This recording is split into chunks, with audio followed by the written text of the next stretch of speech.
Jangan lupa like dan subscribe ya. Assalamualaikum warahmatullahi wabarakatuh. Ayo kita makan sahur kawan-kawan. Waktunya sahur sekarang sudah jam 4 lewat. Tapi saya sudah makan. Saya makan jam 2:30 lah. Ini baru bangun.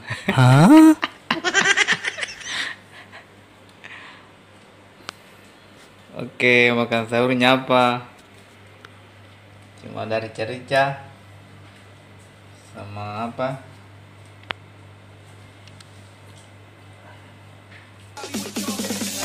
Ayam kampung. Tapi ya makanan yang paling sehat ini nih. Sehat.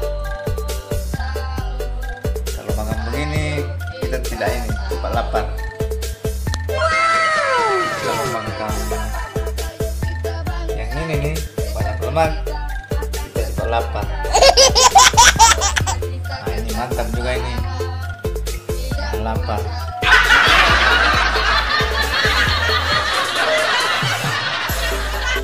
Tapi air minumnya mana?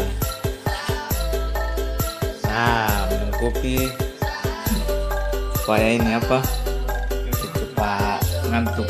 Kopinya tinggal setengah. Oke.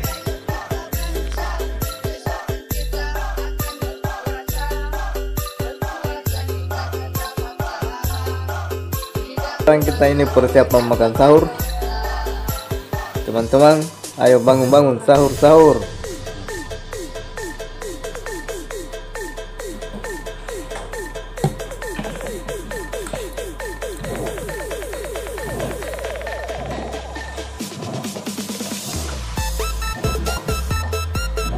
Ini bagus Doa.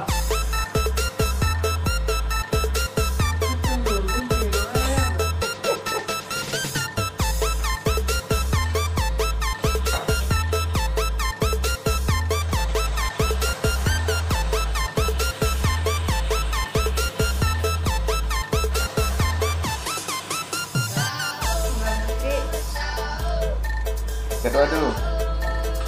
This is special performance by Wong Gunung Sumedana Channel. Remixer by itu Halo. di Max. Taman cerah. Bermakna ya. Doa mau apa doa? Bismillahirrahmanirrahim. Nawaitu sawma ghadin an adai fardhi sahri ramadana hadhihi sanati lillahi ta'ala.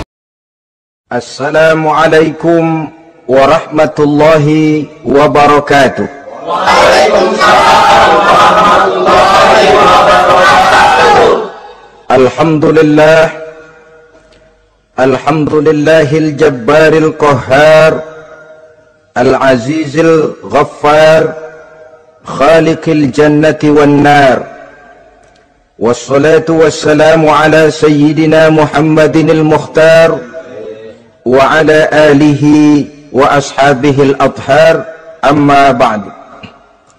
Saudara-saudara kaum muslimin rahimakumullah.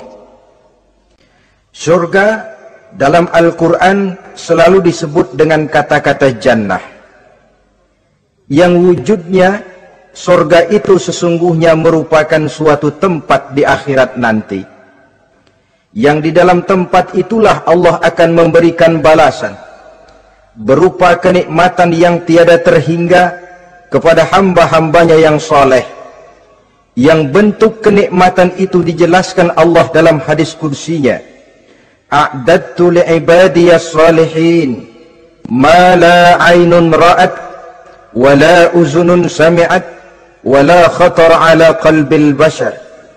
Aku sediakan buat hamba-hambaku yang soleh satu kenikmatan yang belum pernah dilihat oleh mata, belum pernah terdengar oleh telinga, dan belum pernah terdetik dalam hati manusia tentang kenikmatan yang semacam itu. Jadi kalaupun dalam banyak ayat-ayat Al-Quran Allah menggambarkan tentang surga yang di bawahnya mengalir sungai-sungai jangan disamakan dan dibandingkan dengan sungai yang ada di dunia ini. Kalau surga bercerita tentang pohon dengan segala buah-buahnya, jangan samakan dengan pohon dan segala buah-buahan yang ada di dunia ini. Kalau surga bercerita tentang istana, tentang tempat tidur, tentang permadani dan sebagainya, seluruhnya tidak sama dan tidak bisa disamakan atau dibayangkan dengan yang kita hadapi dalam kehidupan di dunia ini. Di sanalah manusia akan menemukan kehidupan yang hakiki, yang sebenar-benarnya, yang tidak akan pernah berubah untuk selama-lamanya.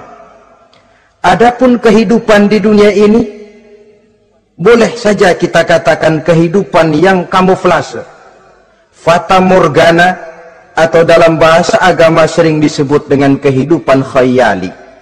Ia berubah, ia bertukar, ia berganti oleh pergeseran masa dan pertukaran waktu. Kita jadi orang kaya di dunia, bagaimanapun kayanya kita, kekayaan itu tidak lain adalah kekayaan khayali namanya. Hari ini dia kaya, besok dia boleh jatuh bangkrut. Tengoklah orang-orang kaya di dunia ini yang tidak cuma sekedar memperkaya diri untuk dirinya sendiri saja, tapi kadang-kadang sudah mempersiapkan untuk anak-anaknya, untuk cucu-cucunya, untuk iparnya, untuk besannya, pendeknya untuk seluruh keluarganya. Tidak cukup harta cuma untuk 1, 2, 3 bahkan sampai 7 keturunan. Tidak cukup dengan uang miliaran malah triliunan. Tidak cukup dengan punya tanah yang luas, malah gunung dibeli, laut dibeli, langit pun kalau dijual mau dibeli. Sudah melampaui batas yang dinamakan kewajaran, dihinggapi penyakit rakus bin serakah alias tamak. Lalu menghalalkan segala macam cara untuk mencapai harta, padahal itu tidak lebih dari bayangan khayali. Harta yang banyak itu mampukah menolak penyakit yang hendak datang? Harta yang banyak itu mampukah menahan tumbuhnya uban selembar di atas rambutnya? Harta yang banyak itu mampukah mencegah sebuah giginya yang hendak permisi? Dan pada akhirnya harta yang begitu banyak itu mampukah menolak kedatangan malaikat maut? Sama sekali ternyata tidak. Itulah kekayaan khayali namanya. Karena itu orang yang terbuka mata hatinya, dia tidak hanya mengejar kekayaan khayali ini, dia mengejar kekayaan hakiki yang terpendam di dalam kepribadian berupa al-akhlaqul karimah.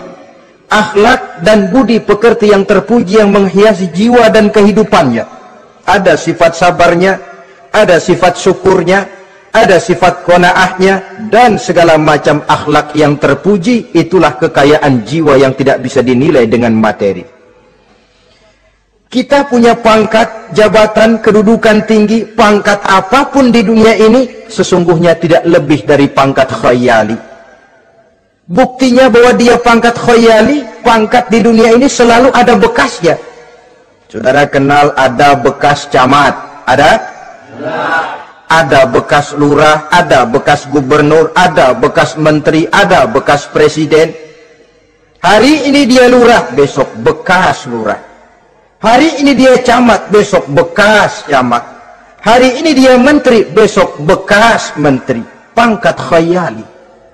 Maka Quran menganjurkan jangan pangkat khayali yang kita kejar mati-matian. Sampai menggunakan sistem jilat atas, injak bawah, sikut kiri kanan, yang penting dapat kedudukan. Padahal itu tidak lebih daripada pangkat khayali. Quran menganjurkan carilah pangkat hakiki. Kedudukan di sisi Allah, maqam di sisi Allah, itulah pangkat yang sebenarnya. Apa jalan ke arah sana? Quran memberikan petunjuk. Wa minal laili fatahajjad bihi nafilatan lak asa an yab'asaka rabbuka maqaman mahmuda. Di keheningan malam, dikala orang tidur nyenyak, bangunlah engkau tahajud kepada Allah Tuhanmu. Pasti kalau itu kau laksanakan, Allah akan menempatkan engkau di satu tempat yang terpuji, mendapat pangkat yang hakiki dan bukan sekedar pangkat khayal. Kita berusia muda, muda kita ini pun muda khayali. Berapa lama kita muda? Hari berubah jadi minggu, minggu bertukar menjadi bulan, bulan pergi datanglah tahun. Pergeseran masa dan pertukaran waktu membuat kita jadi berubah. Kulit yang tadinya kencang jadi lentur dan keriput, segalanya berubah. Oleh karenanya, pada kehidupan di surga nanti, orang akan menemukan kehidupan yang hakiki, yang tidak akan pernah berubah untuk selama-lamanya. Nah, kita akan mulai dengan menjelaskan bagaimana sebenarnya keadaan surga itu. Pertama, luasnya. Berapa sih luasnya surga? Dengan logika, sekarang ini dunia dihadapi dengan kekhawatiran terhadap peledakan penduduk yang nyaris tidak terkendali. 5 miliar lebih jumlah manusia yang nongkrong di permukaan bumi. Tapi sesungguhnya planet bumi yang kita tinggali ini cuma satu planet kecil dari 9 buah planet yang berada dalam sistem tata surya matahari yang lazimnya kita namakan galaksi. Selain tata surya matahari yang namanya galaksi itu, masih terdapat lagi galaksi-galaksi lain yang dengan sendirinya juga dikitari oleh planet-planet lain. Dan bumi kita yang kita tinggali ini, yang dihuni oleh tidak kurang 5 miliar manusia, hakikatnya cuma setitik debu di tengah angkasa alam yang luas ini.